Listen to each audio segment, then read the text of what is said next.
இப்போ நீங்க சோஷியல் மீடியால பாத்துக்கிட்டு இருக்கிற இந்த செய்தி மட்டும் உண்மையா இருந்தா அது கோடிக்கணக்கான ரசிகர்களோட இதயத்தை சுக்குநூறா உடைச்சிடும். நம்ம தளபதி விஜய் சங்கீதா 2 பேரும் நிஜமாவே பிரிய போறாங்களா, இல்ல இதுக்கு பின்னாடி யாருக்கும் தெரியாத ஒரு மிகப்பெரிய அரசியல் சதி ஒளிஞ்சிருக்கா? வீடியோவை ஸ்கிப் பண்ணாம கடைசி வரைக்கும் பாருங்க, ஏன்னா இதுல நீங்க எதிர்பார்க்காத ஒரு ட்விஸ்ட் இருக்கு. வணக்கம் நண்பர்களே, இன்னைக்கு காலையிலிருந்து ஒட்டுமொத்த தமிழ்நாடும் ஒரு அதிர்ச்சியில உறைஞ்சு போயிருக்குன்னு தான் சொல்லணும்.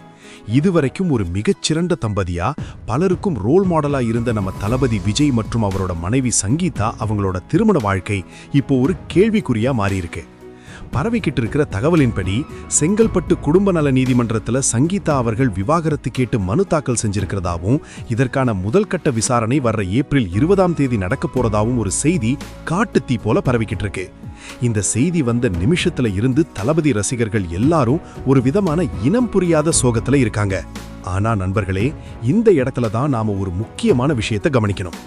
ஏப்ரல் 20ஆம் தேதி கோர்ட்ல என்ன நடக்க போகுதுங்கிறத விட இந்த நியூஸ் இப்ப வெளியானதுக்கு பின்னாடி ஒரு பயங்கரமான மர்மம் இருக்கு. அது என்னன்னு தெரிஞ்சா நீங்களே ஆடி போயிருவீங்க. அதை பத்தி இப்போ விரிவா பார்ப்போம்.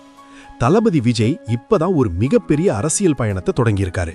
தமிழகமே அவரை ஒரு தலைவனா பார்க்க ஆரம்பிச்சிருக்கிற இந்த நேரத்துல, சரியா தேர்தல் நெருங்குற இந்த சூழ்நிலையில இப்படி ஒரு பர்சனல் நியூஸ் வெளியானது தற்செயலானது தானா, இல்ல தளபதியோட வளர்ச்சியை தடுத்து நிறுத்தவும் அவரோட பெயருக்கு களங்கம் விளைவிக்கவும் யாரோ ஒரு பெரிய ஸ்கெட்ச் போட்டு இப்படி பண்றாங்களா? சில மீடியாக்கள் வியூஸுக்காகவும் பரபரப்புக்காகவும் எதை பத்தியும் கவலைப்படாம கண்டபடி செய்திகளை பரப்பிக்கிட்டு வர்றாங்க. ஏப்ரல் 20ஆம் தேதி நீதிமன்றத்தில் என்ன நடக்குதுன்னு அதிகாரப்பூர்வமா தெரியற வரைக்கும் தயவு செஞ்சு ரசிகர்கள் யாரும் எந்த ஒரு வதந்தியையும் நம்பாதீங்க. ஏன்னா இது ஒரு தனிப்பட்ட மனிதரோட வாழ்க்கை சம்பந்தப்பட்ட விஷயம். சரி, தனுஷ் ஐஸ்வர்யான்னு வரிசையா பல சினிமா பிரபலங்கள் பிரிஞ்ச வரிசையில இப்போ விஜயும் வந்துட்டாரான்னு நீங்க கேட்கலாம். ஆனா இதுல தளபதி கொடுத்த ஒரு ரகசியமான மெசேஜ் ஒன்னு இருக்கு. அது என்ன தெரியுமா? விஜய் அண்ணா ஒரு தடவை சொன்ன மாதிரி, வாழ்க்கைங்கிறது ஒரு கால்பந்து விளையாட்டு மாதிரி தான். நாம ஒரு கோல் போட ஓடும்போது நம்மளை தடுக்கவும் காலை பிடிச்சு இழுக்கவும் கீழே தள்ளிவிடவும் நிறைய பேர் வருவாங்க.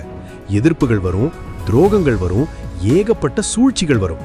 ஆனா அந்த தடைகளை எல்லாம் உடைச்சி எவன் அந்த இலக்கை அடையறானோ அவன் தான் உண்மையான சாம்பியன். இப்போ தளபதிக்கு ஒரு சோதனையான காலம் இருக்கலாம், ஆனா அவருக்கு பின்னாடி ஒரு பெரும் ரசிகர் பட்டாளமே பாறை போல நிக்குது. எத்தனை வதந்திகள் வந்தாலும், எத்தனை பேர் அவர் மேல கல்லெறிஞ்சாலும் தளபதியோட தொண்டர்களும் ரசிகர்களும் அவருக்கு எப்பவும் ஒரு அரணா உறுதுணையா இருப்பாங்க. விஜய் சங்கீதா 2 பேரும் பிரியக்கூடாது, அவங்க எப்பவும் போல ஒரு மகிழ்ச்சியான குடும்பமா ஒன்னா இருக்கணுங்கிறது தான் நம்ம எல்லாரோடைய ஆசையும் பிரார்த்தனையாவே இருக்கு. கடைசியா ஒன்னு மட்டும் சொல்லிக்கிறேன், உண்மைகள் ஒரு நாள் கண்டிப்பா வெளிவரும். அது வரைக்கும் பொறுமையாயிருப்போம். இந்த விவாகரத்து செய்தி ஒரு அரசியல் சூழ்ச்சின்னு நீங்க நினைக்கிறீங்களா, இல்ல இது உண்மையா இருக்குன்னு நினைக்கிறீங்களா? உங்களோட கருத்தை மறக்காம கீழே கமெண்ட் பண்ணுங்க. தளபதி ரசிகர்களா இருந்தா இந்த வீடியோவை ஒரு லைக் பண்ணிட்டு ஷேர் பண்ணுங்க.